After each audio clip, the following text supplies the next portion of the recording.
जानते हैं कि सोना हमारी पृथ्वी पर कैसे आया, या आज किस देश के पास सबसे ज्यादा गोल्ड है, या इतिहास में एक ऐसी भी सभ्यता हुई है जिसके पास पानी से भी ज्यादा सोना था। दोस्तों अगर आप ये सब नहीं जानते हैं तो इस वीडियो को पूरा देखें। सोने के सुनहरे इतिहास का ये वीडियो आपके नॉलेज को भी सुनहरा जरूर करेगा। प्राचीन मिस्र वासियों ने सोने को जमीन से निकालना शुरू कर दिया था और उस वक्त से आज दिन तक मानव जात ने करीब 1,25,000 टन सोना प्राप्त किया है। दोस्तों इंसानों को सोना मिलने से लेकर इस धातु के पॉपुलर होने तक की बड़ी ही रोचक कहानी है। इस मूल्यवान धातु ने अब तक सैकड़ों साम्राज्य को खड़ा किया है, तो कई साम्राज्य इसकी वजह से नष्ट भी हो गए हैं। तो आइए आज जानते हैं गोल्ड के गोल्डन इतिहास की वो अनकही कहानी जो आपने आज तक शायद ना कहीं पढ़ी होगी और ना ही कहीं सुनी होगी। आपका स्वागत है द नॉलेज में। मैं हूं हितेश गिरी गोसाई और चले जानते हैं गोल्ड का गोल्डन इतिहास।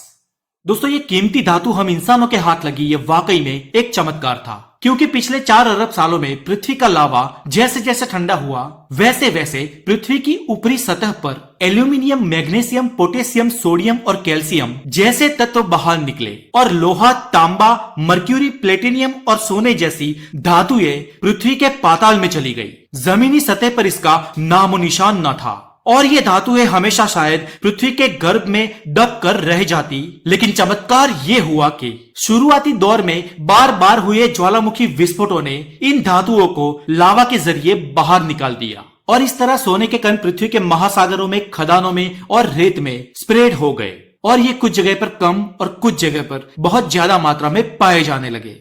अब सोने के कच्चे कणों को साफ सुथरा करके उनके आभूषण बनाने का हुनर प्राचीन मिस्र वासियों ने 5 मिलेनियम साल पहले ही सीख लिया था और वे ये भी जानते थे कि ये धातु बहुत ही मूल्यवान है। इसीलिए वहां के दास और दासियों के साथ उनके आभूषणों को दफनाया जाता था और उनके राजाओं के यानी कि फेराहों के तो ताबूत ही सोने के बनाए जाते थे ताकि स्वर्ग में वो इन सोने को भुगत सके।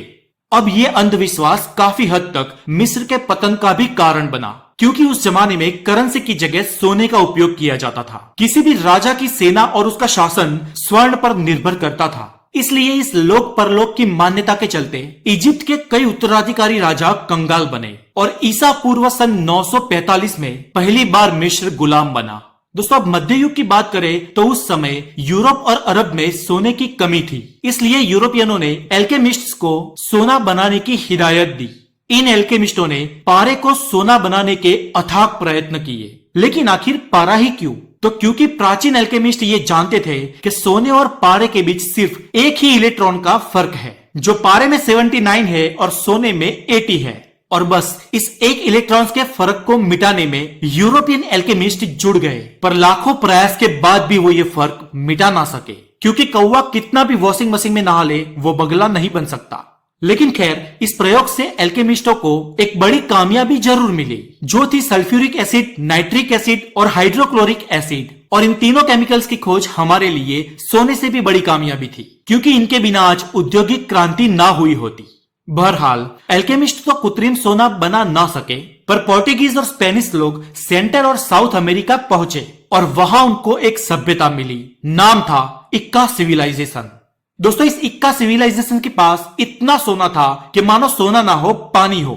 ये इक्का लोगों के पास लोहा नहीं था और ये जानते भी नहीं थे कि लोहा क्या होता है, इसलिए बर्तन तो छोड़ो अपितु कील, कंघी और बैठने के साधन भी वो सोने के ही बनाया करते थे। फिर भी सोना उनके पास इतना कि वो खूट ही नहीं रहा था। लेकिन लुटेरे स्पेनिशों ने सोने के लिए इस इक्का सिविलाइजेशन का नाश कर दिया। इतना ही नहीं, दक्षिण अमेरिका में ही एक मशहूर आजते की सभ्यता का भी उन्होंने विनाश कर दिया और सारा सोना यूरोप भिजवा दिया और यूरोप की आर्थिक प्रगति भी शुरू हुई। पर अफसोस कि यूरोप की ये प्रगति लूट के माल से हुई थी। उसके बाद 24 जनवरी 1848 के दिन जेम्स मार्शल नाम के एक यूरोपियन को अमेरिका के कैलिफोर्निया नाम के स्टेट में वहां की नदी की रेत में सोने के बहुत मात्रा में कण मिले और वहां कुछ ही महीनों में 55,000 की आबादी वाला येरबा ब्यूएना नाम का एक शहर बस गया और इस पीली और चमकदार धातु का भंडार अमेरिका में भी बढ़ने लगा। उसके बाद साइबेरिया में भी सोना मिला और रशिया भी स्वर्ण जड़ित हुआ और उसके बाद साउथ अफ्रीका भी सोने की 5 खदानों के कारण समृद्ध हो गया और ब्रिटेन ने कॉमनवेल्थ कंट्रीज में लूट मचा के सोना हासिल किया। तो दोस्तों इस तरह सोने के कुबेर भंडार कहे जाने वाले देशों के पास सोना पहुंचा। दोस्तों गोल्ड की कीमत हमेशा 24 कैरेट में ही तय होती है। ये अगर 8 या 9 कैरेट का हो तो उसे गोल्ड नहीं माना जा सकता। गोल्ड को गोल्ड मानने के लिए 10 या 10 से ज्यादा कैरेट होने जरूरी है। अमेरिका की बात करें तो वहां आमतौर पर 14 कैरेट की ज्वेलरी बनती है और यूरोप में 18 कैरेट का चलन है। अरब देश में 21 कैरेट के, जबकि भारत में आमतौर पर 22 कैरेट के गहने बनाए जाते हैं। पर हमारे देश में बिहार और उड़ीसा के लोग आमतौर पर 24 कैरेट के गहने पहनने का आग्रह रखते हैं। 24 कैरेट के गहने आमतौर पर नर्म होते हैं और लंबे समय तक पहनने से मुड़ भी जाते हैं और 4-5 सालों में फिर से गहने बनाने की नौबत भी आ सकती है। फिर भी बिहार और उड़ीसा के लोग 100 टच का माल पहनने के आदी है और शायद इसीलिए आज भारत के पास पूरे विश्व में सबसे ज्यादा सोना है। जी हाँ दोस्तों, हम गोल्ड की खदानों के मामले में लगभग कंगाल है। हमारी नदियां या रेगिस्तान में भी सोने के कण नहीं पाए जाते, फिर भी आज विश्व का सबसे ज्यादा गोल्ड हमारे पास है। सरकारी तिजोरी में नहीं, पर अगर आम जनता के पास प्रिजर्व सोने के भंडार की बात की जाए तो दुनिया में कोई भी देश हमारे आगे नहीं टिक सकता है। पर आखिर इतना सोना भारत में आया कैसे? तो दोस्तों भारत के व्यापारी सदियों से हमारे मरीन मसाले, कपड़ा और कलाकृतियों को विदेशों में बेचा करते थे और उस वक्त यह सब जीवन जरूरी चीजें आज के पेट्रोल से भी ज्यादा जरूरी हुआ करती थी और यही व्यापार के बदले भारत में सदियों से सोना आता रहा है और हम लोग आज the highest gold preserve nation बन चुके हैं। दुनिया भर के अर्थशास्त्रियों का मानना है कि भारत के पास आज कम से कम 10,000 टन सोना है। अब आपके पास अगर थोड़ा सा टाइम हो तो 10,000 टन मल्टीप्लाई 1,000 ग्राम करो और जो आंकड़ा मिले उसे आज के सोने से भाव से फिर मल्टीप्लाई करो। बस उतने पैसों का सोना आज हमारे पास है। और दोस्तों वो खतरनाक आंकड़ा अगर आपको मिल जाए तो मुझे कमेंट करके जरूर बताइएगा। नमस्कार मित्रों, प्राचीन ज्ञान चैनल में आप सभी दर्शकों का बहुत बहुत स्वागत है। मित्रों आज के वीडियो में मैं आप लोगों को जमीन में गड़े हुए धन को खोजने का सबसे सरल आसान तरीका बताऊंगा। किस प्रकार से आप जो है अपने घरों के आसपास में पाए जाने वाले जमीन में गड़े हुए धन को पता कर सकते हैं, या आपके पूर्वज ने किसी जमीन में जो है धन गड़ा दिए हैं, या आपको लगता है कि किसी जगह पे शंका हो रहे हैं कि जमीन में गड़े हुए धन छुपे हैं। तो आज मैं आप लोगों को कुछ छोटा सा सरल प्रयोग बताऊंगा जिससे जमीन में गड़े हुए धन को आप बहुत ही आसानी से देख सकते हैं। न आपको तांत्रिक के पास जाने की जरूरत है, न ओझा के पास जाने की जरूरत है। साथ ही मैं आप लोगों को ये भी बताऊंगा उस जमीन में अगर गड़े हुए धन है जहाँ पे अगर उसके रक्षक नाग है या किसी भी प्रकार के दैत्य शक्ति हैं या पितृ शक्ति है जो कि उसके रक्षा कर रहे हैं, तो वो भी उसे भगाने वाला सरल आप लोगों को तरीका बताऊंगा। दोस्तों हम चाहते हैं कि अगर हमारे वीडियो में बताए गए तरीके से, हमारे आज YouTube में आए गए उपाय बताए गए तरीके से अगर किसी भी एक भी व्यक्ति का भला होता है, उनकी गरीबी दूर होता है, तो हम अपने आप को कृतार्थ समझेंगे और आज YouTube में आज हमारे आना सार्थक हुआ ये समझेंगे। मित्रों आप सभी से गुजारिश है, अगर हमारा थोड़ी भी जानकारी अच्छा लगता है दोस्तों तो आप हमारी इस वीडियो को लाइक जरूर किया करें, अपने दोस्तों और में शेयर किया करें। प्राचीन ज्ञान चैनल का मकसद है कि सही प्रकार से दोस्तों आप सभी तक प्राचीन ज्ञान की बात पहुंचे। हम प्राचीन ज्ञान इसलिए अपने चैनल का नाम रखें क्योंकि हम प्राचीन तरीके से आप सभी को ऐसे ऐसे जानकारी बताते हैं जो कि शायद अभी तक यूट्यूब में किसी ने नहीं बताया होता। या दोस्तों हम चाहते हैं कि हमारे चैनल के माध्यम से समाज में फैल रहे दोस्तों, गरीबी दूर हो।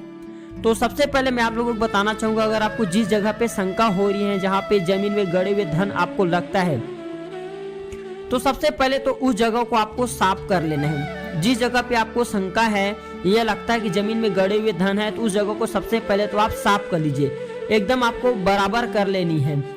और उसके बाद उस जगह पे आपको गंगा जल का छिड़काव करना है। जी हाँ, गंगा जल और गोमूत्र दोनों का छिड़काव करना है। गंगा जल का छिड़काव करने से, गोमूत्र का छिड़काव करने से जो जगह अपवित्र है वो जगह पवित्र हो जाते हैं। इसके बाद आपको लेना है 10 से 12 मीटर सफेद कपड़े।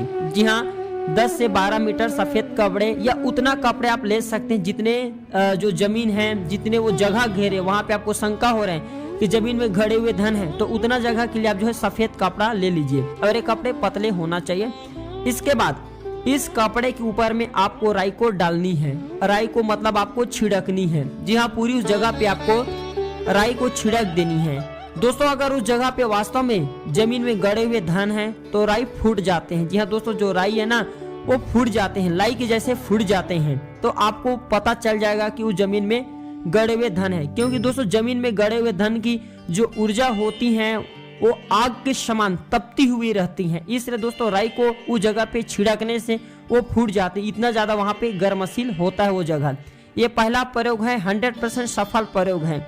इस उपाय को करने पर आपको किसी भी प्रकार का कोई नुकसान नहीं होगा, कोई क्षति नहीं होगा। सेकेंड वीडियो में बताऊंगा अगर उस जमीन में आपको अगर गड़ा हुआ धन मिल जाते हैं तो किस प्रकार से उस धन का प्रयोग कर सकते हैं। अगर उस धन की रक्षक नाग है या किसी भी प्रकार के दैत्य पिशाच शक्ति है तो किस प्रकार से आप बिना नुकसान के उसे भगा सकते हैं। आशा करता हूँ जानकारी पसंद आया होगा। धन्यवाद मित्रों, नमस्कार, जय श्री कृष्णा, जय श्री राम, जय माता दी।